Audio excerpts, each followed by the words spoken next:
A haunted car arrives at a sleazy salesman's used car lot. In The Whole Truth, Season 2, Episode 14 of The Twilight Zone. And that salesman is Harvey Hannicutt, who's played by Jack Carson, who's in the dark comedy Arsenic and Old Lace as O'Hara, and Cat on a Hot Tin Roof as Gober. And I've complained about the episodes of The Twilight Zone that were filmed on tape. This is another example of one. So far, they've been pretty bad. However, this one absolutely works. It's obviously a set. You can actually see how the used car lot doesn't even go all the way to the ceiling for when there's gaps where they put up this fake house and fake car lot. And there's very little editing, but that actually works well for this episode. It's concentrated on the characters, and the writing is sharp and funny. Jack Carson plays this sleazy character with ease. He's a used car salesman, so the first thing he tells the people that come on the lot is that new cars suck. Any car from like the 1950s or 1960s, they're all terrible. You got to go back to at least the 30s to get real good workmanship with these cars. And he does a good job selling this. I have no idea if cars from 1957 are worse built than ones from 1942. I assume they're better built. But he talks about how the assembly line has taken over and increased the production of cars, but also made it so that it's a lot less personal and just hides every defect of these cars. One of my favorite movies growing up was the Robert Zemeckis comedy Used Cars with Kurt Russell, because we've all experienced people like this. There's a reason used car salesmen have such a bad reputation. They will say anything to get the sale. And whatever you do, don't even think about buying that car in cash. You tell them that you're going to buy it in cash, they look at you like you have three heads. Since they get so much more money if you finance it. You could literally have the cash in hand. They'd be like, yes, but why don't we throw in some extra features just so you finance it? It's like, no, I'll just pay for it in cash. They go, no, we can throw in a new 8-track player. Then an old man brings in the Ford Model A. It looks like it's from the early 1930s. And he sells it to him for $25, which would be about $280 today. So still, obviously, a complete scummy move. This shows that Harvey, of course, is lowballing him, but this guy takes the $25 offer because he mentions to Harvey that the car is haunted and he just wants to get rid of it. Harvey doesn't believe this, he takes the car on. So now we know that the car is haunted, but what happens next is not what I expected. I expected the lights to flash on and off, weird things to happen with the car, hear ghostly sounds, but really, none of that happens.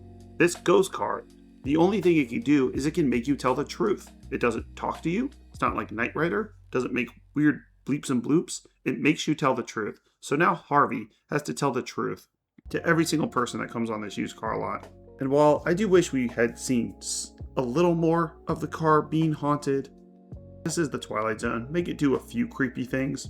It is hilarious watching people come to this car lot and they say, hey, what about that car? He goes, oh, actually the fender's broken, because he was selling a car earlier where the whole backside of the car kept falling down. He had to tape it to the back. The trunk was loose, the exhaust was cracked, and he was able to lie about all that stuff before, but now he can't. So all the technical limitations of this episode being filmed on tape and on what's obviously a cheap set is completely fine, because the character himself, watching him have to go from a sleazy salesman to now someone that's honest, is hilarious. And Rod Serling usually doesn't do comedy very well. There is one way to get rid of this ghost car. Since it was transferred to Harvey when he bought it, well, all he has to do is sell it. He just has to sell this ghost car. But once again, he has to tell the truth. So that makes it even more difficult, because anyone that he tells to buy this car, he then has to bring up, oh yeah, also it's haunted. Also it makes you tell the truth. And these people just think he's weird when he's saying stuff like that. And because people are so not used to used carsmen telling the truth, the guy comes onto his lot, he starts telling him the truth, and he just thinks he's a comedian. He thinks he's trying to do some type of reverse psychology, like, hey, this car kind of sucks, but it's a cheap price. So the guy thinks, really, the car is good. And they both hint that there's someone that's going to be coming into town, a politician. So maybe they should hand this politician the car. So they don't tell you who this politician is until the end. I will reveal it in a second, but they're pointing to the newspaper. They're talking about, wow, this guy to tell the truth, that will change everything. You're like, okay, they're talking about a politician, obviously.